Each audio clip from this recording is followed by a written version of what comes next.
How dare he say that? If it's breaking news, we're live with the latest coverage. From the White House, the State Department, and Capitol Hill. We know the issues, but above all, we know the players to bring you the latest in-depth analysis on all the key stories that we're covering. I'm Eric Ham. Join me from Washington here on Firstpost America.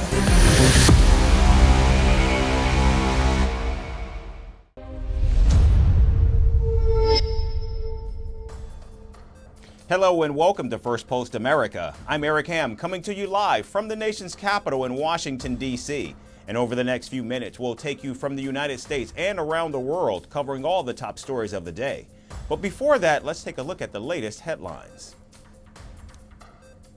Russia launches a barrage of missiles at Kyiv and other Ukrainian cities in a rare daytime attack, hitting a children's hospital and killing at least 20. Israeli forces bombard Gaza in what residents say is one of the heaviest attacks in the Palestinian territory in 9 months of war.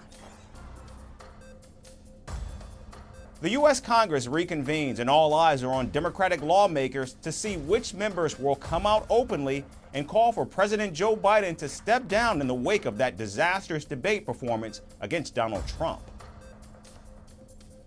The Philippines and Japan sign a key defense agreement that allows deployment of troops on each other's territory as they tackle China's aggression in the region. And Boeing agrees to plead guilty to criminal fraud conspiracy charges and pay a fine of $243 million as the U.S. Department of Justice investigates two 737 MAX jets' fatal crashes.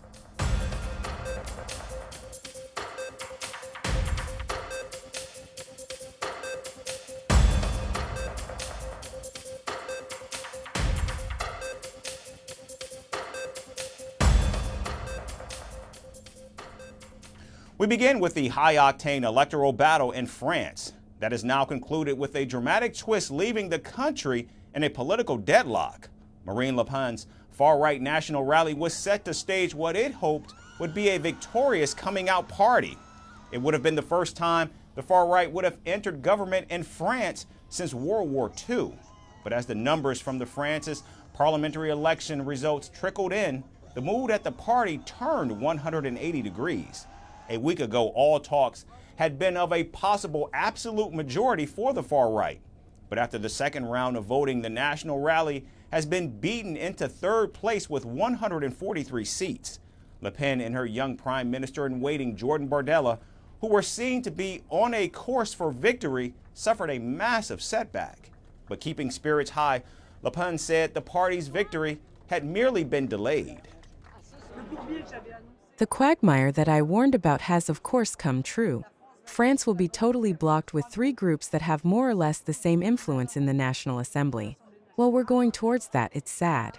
We're losing one more year of unregulated immigration, one more year of losing purchasing power, one more year of a blowing up of insecurity in our country.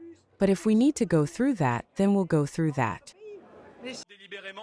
By deciding to deliberately paralyze our institutions, Emmanuel Macron has not pushed the country towards uncertainty and instability. As a result, he has deprived the French people of any response to their day-to-day difficulties for many months to come. Now the left-wing alliance, the New Popular Front, or the NPF, emerged as the biggest force. The surge of the left came as a surprise to many, as it won 182 seats in the parliament but failed to win an outright majority. Still, Jean-Luc Mélenchon, the left-wing controversial leader, has proclaimed victory. President Emmanuel Macron's centrist came second with 163 seats. Now the will of the people must be strictly respected. From now on, no tricks, backroom deals, nor combinations would be acceptable. The lesson to be taken from the vote is definitive. The defeat of the president and his coalition has been confirmed with clarity. The president has the power. The president has the duty to call on the New Popular Front to govern. It is ready. The New Popular Front will respect the mandate according to the votes cast for its candidates. Now, while left supporters rallied and cheered in Paris after the NPF pulled off an upset, some protesters clashed with the riot police.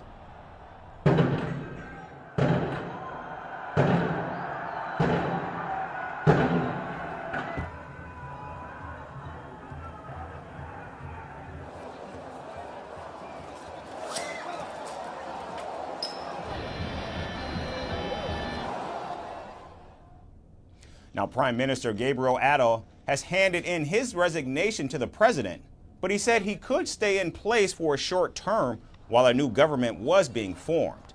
Jockeying for the position of prime minister began almost immediately, but so far there's no clear candidate. I know that in light of the results tonight, many French people feel a form of uncertainty over the future because no absolute majority has come out of it. Our country is experiencing an unprecedented political situation and is preparing to welcome the world for the Olympics in a couple of weeks.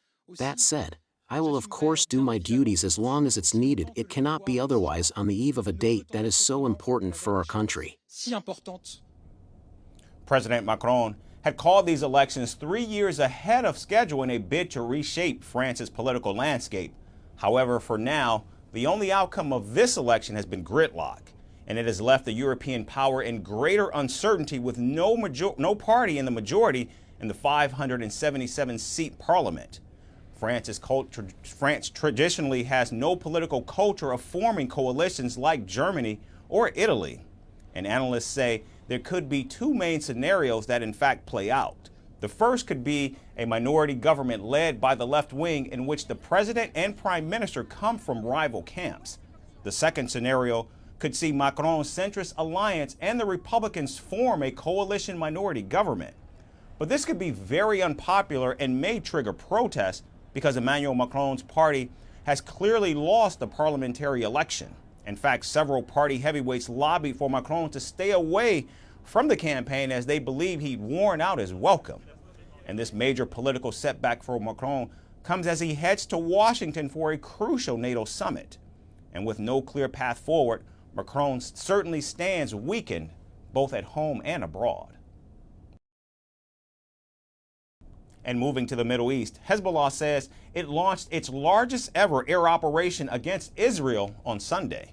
The Lebanon-based group sent successive explosive drones at an Israeli military intelligence base atop Mount Hermon in the Golan Heights. Meanwhile, the Israeli military said that its air defenses successfully intercepted several aerial targets that crossed from Lebanon. Hezbollah's attack was in response to an Israeli strike on Saturday that killed its key operative in East Lebanon. Now, throughout Sunday, the Iran-backed group announced 9 more attacks on Israeli military sites in which 4 Israeli citizens were injured. The exchanges of fire along the Israel-Lebanon border have increased in recent weeks, spurring fears of a full-blown war between the two antagonists, which last went to war in 2006. Hezbollah says it will only stop bombing Israel when there is a truce in Gaza.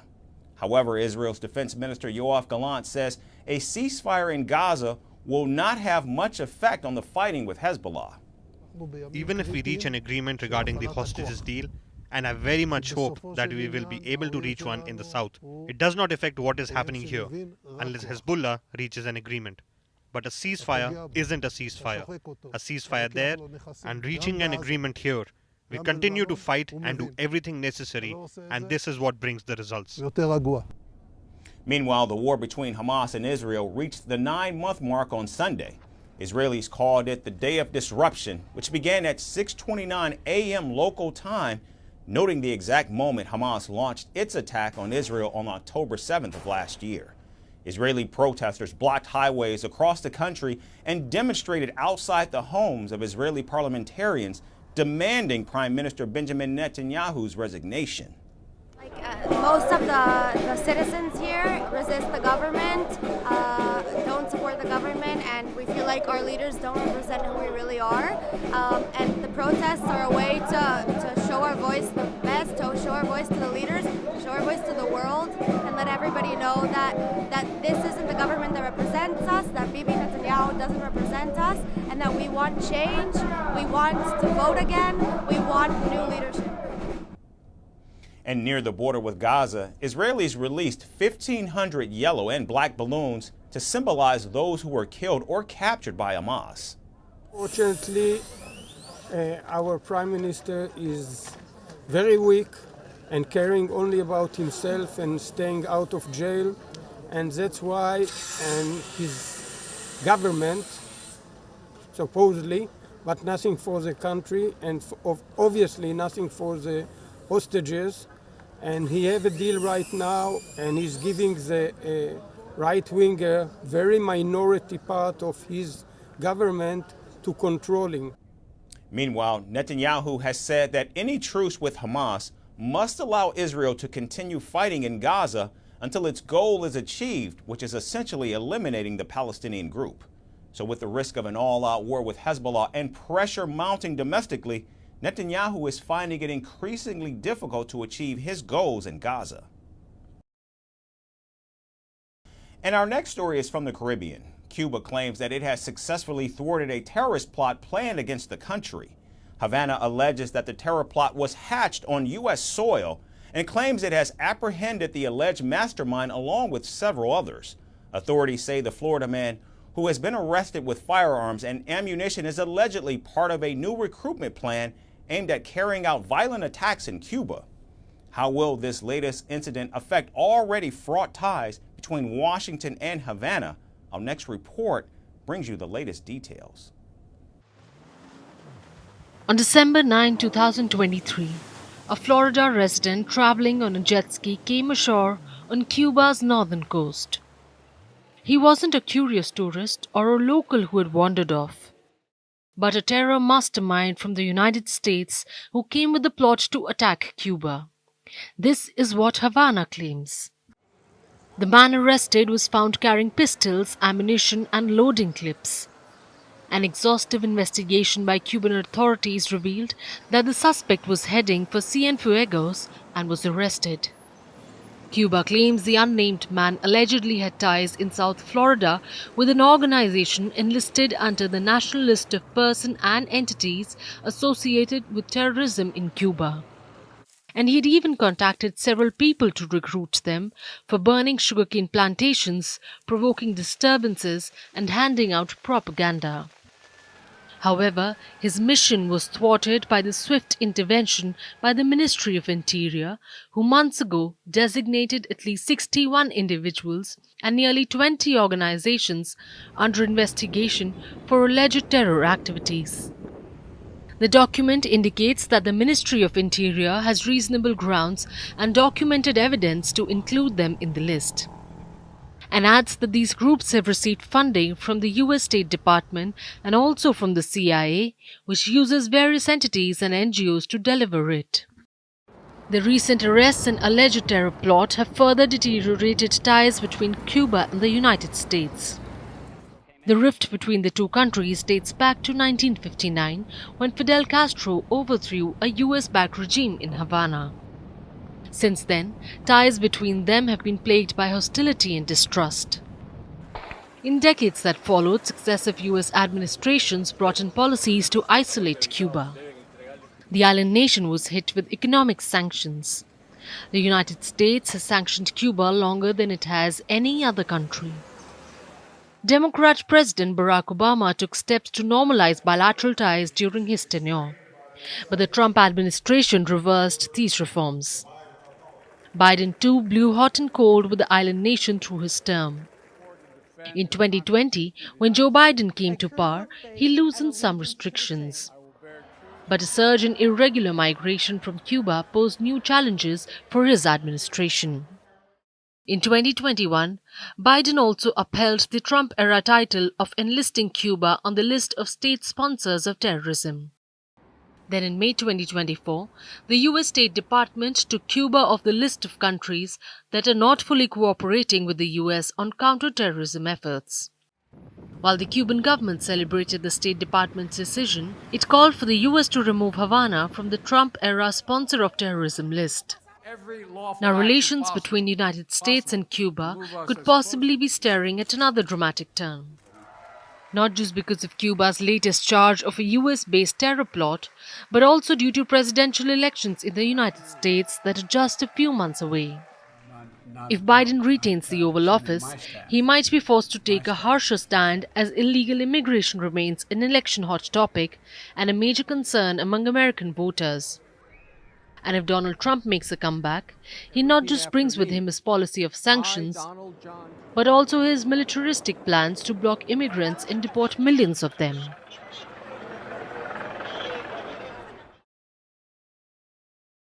And in other news, Hurricane Beryl continues to wreak havoc as it's now made landfall in the southern U.S. state of Texas, where some residents were evacuated after warnings of flooding and power outages. The U.S. National Hurricane Center recorded that during the storm's landfall, winds reached speeds of nearly 130 kilometers per hour, and a tornado alert was issued for parts of Texas, including Houston, which is home to 2.3 million people. So we're on the dirty side of the hurricane, the toughest side. Already we're feeling the bands at the edges of the hurricane. The quote-unquote bad time, the worst time for us, will be from midnight tonight to noon tomorrow, as the eye of the hurricane makes its way north, literally right next to Harris County.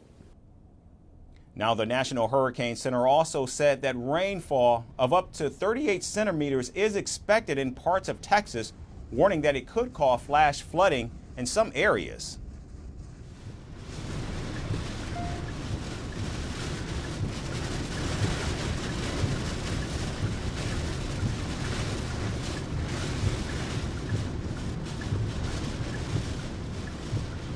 Coastal, inland, and the Houston area are the three areas that I see that I want to be sure everyone is alert.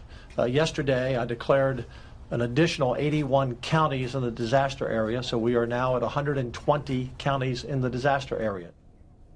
In the storm's path, while multiple residents were evacuated, others boarded up windows, stocked up on supplies, and some filled up on gas as they fled town.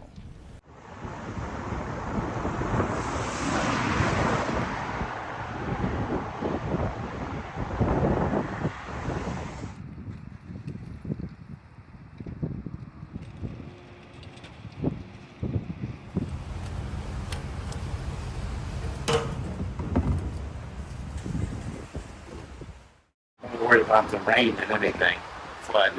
But other than that, not too concerned. I mean, we go through this all the time. Every time there's a storm out there, like I said, and, and everybody gets kind of crazy, and you got to kind of prepare for the worst. Hope for the best. Now, Hurricane Beryl has already caused significant devastation as it swept through the Caribbean and parts of South America, reaching a Category 5 strength along its destructive path. In fact, last weekend, it hit Mexico as a Category 2 hurricane and left a trail of devastation with trees and lampposts uprooted and roof tiles ripped off.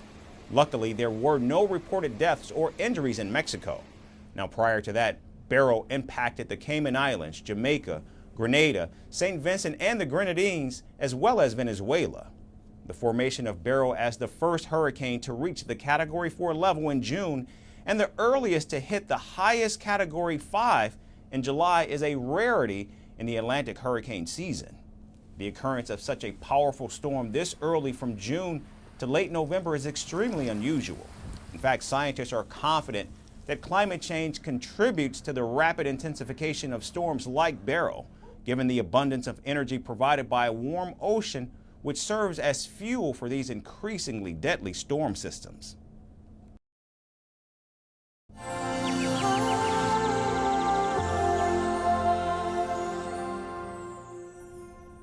And finally, the climate crisis is no longer a distant threat. It's the entire planet's new reality happening in real time. There's record-breaking drought in Africa and parts of Asia like China. Floods are ravaging Europe, while countries like India and the United States are battling sweltering heat waves. However, we can still save our planet by taking simple yet powerful actions, such as planting a tree.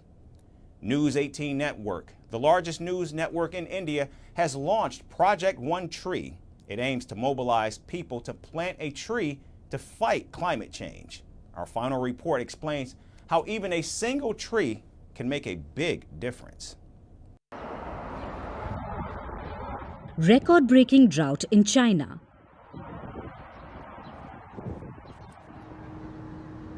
Longest ever heat wave in India.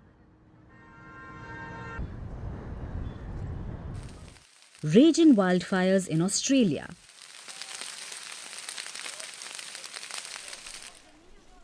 Flash floods in Europe.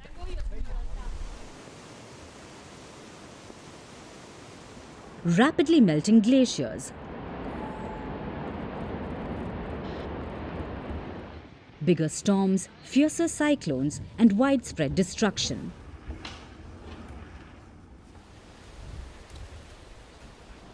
Multiple problems are wreaking havoc across the planet. And there's just one reason: climate change, which is no longer a distant threat. It's a global emergency where we are both the victims and the culprits. For centuries, human activities have exploited the planet's resources and pushed the Earth to the brink. Burning of fossil fuels, wiping out forests, industrial waste, these have all influenced the climate and the planet's temperature, adding huge amounts of greenhouse gases to those naturally occurring in the atmosphere and increasing the greenhouse effect and global warming. Our actions have painted a grim picture for the future. According to the World Health Organization, 3.6 billion people are already living in areas around the world that are highly susceptible to climate change. Every year, environmental factors take the lives of around 13 million people. Between 2030 and 2050, climate change is expected to cause about 250,000 additional deaths annually. When it comes to animal and plant species, over 1/3 of them are projected to go extinct by 2050.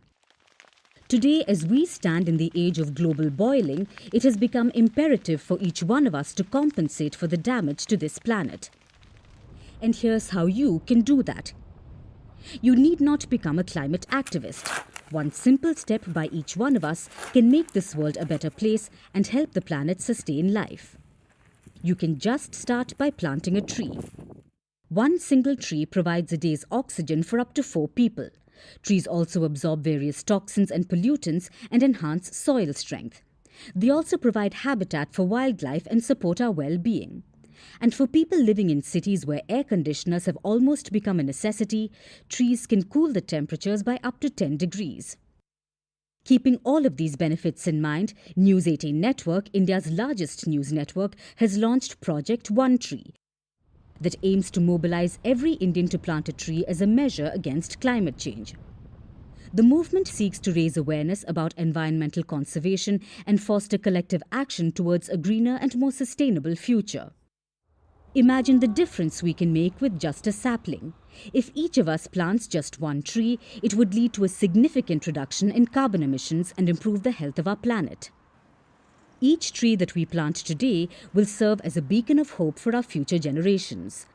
So, plant a tree today and join the movement to save the Earth.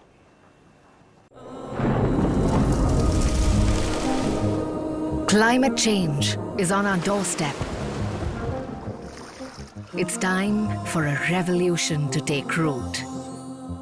And it starts with 1.4 billion Indians. It starts with one tree for humanity, one tree for Mother Earth, one tree for our future. Project One Tree, a News 18 Network initiative. That's our show for today. We certainly thank you so much for tuning in. We hope to see you right back here again tomorrow. Thanks again for watching.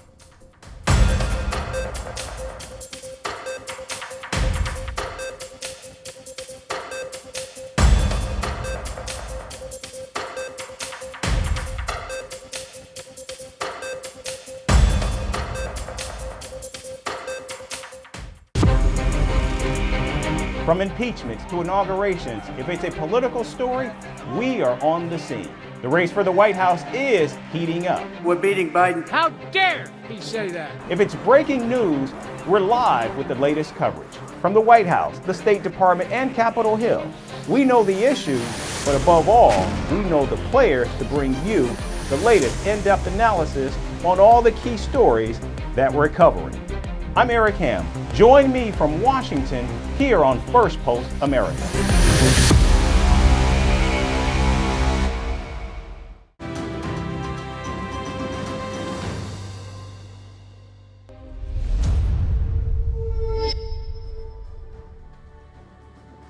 Hello and welcome to Firstpost Africa, where we get you the top stories from the continent and from across the world. I'm Alison LaGrange, coming to you live from Durban, South Africa. First, let's take a look at the headlines. France heads to a hung parliament and political uncertainty as left-wing coalition emerges the biggest force, pushing far right to third place and leaving no party with a majority. Russian President Vladimir Putin hosts Indian Prime Minister Narendra Modi as he makes his first visit to the country since the beginning of the Ukraine war. After meeting Russia's Vladimir Putin last week, Hungarian Prime Minister Viktor Orban makes a surprise visit to Beijing to meet Chinese President Xi Jinping. Leader of Kenya's doomsday cult Paul Mackenzie goes on trial at a Mombasa court on charges of terrorism over the deaths of over 400 of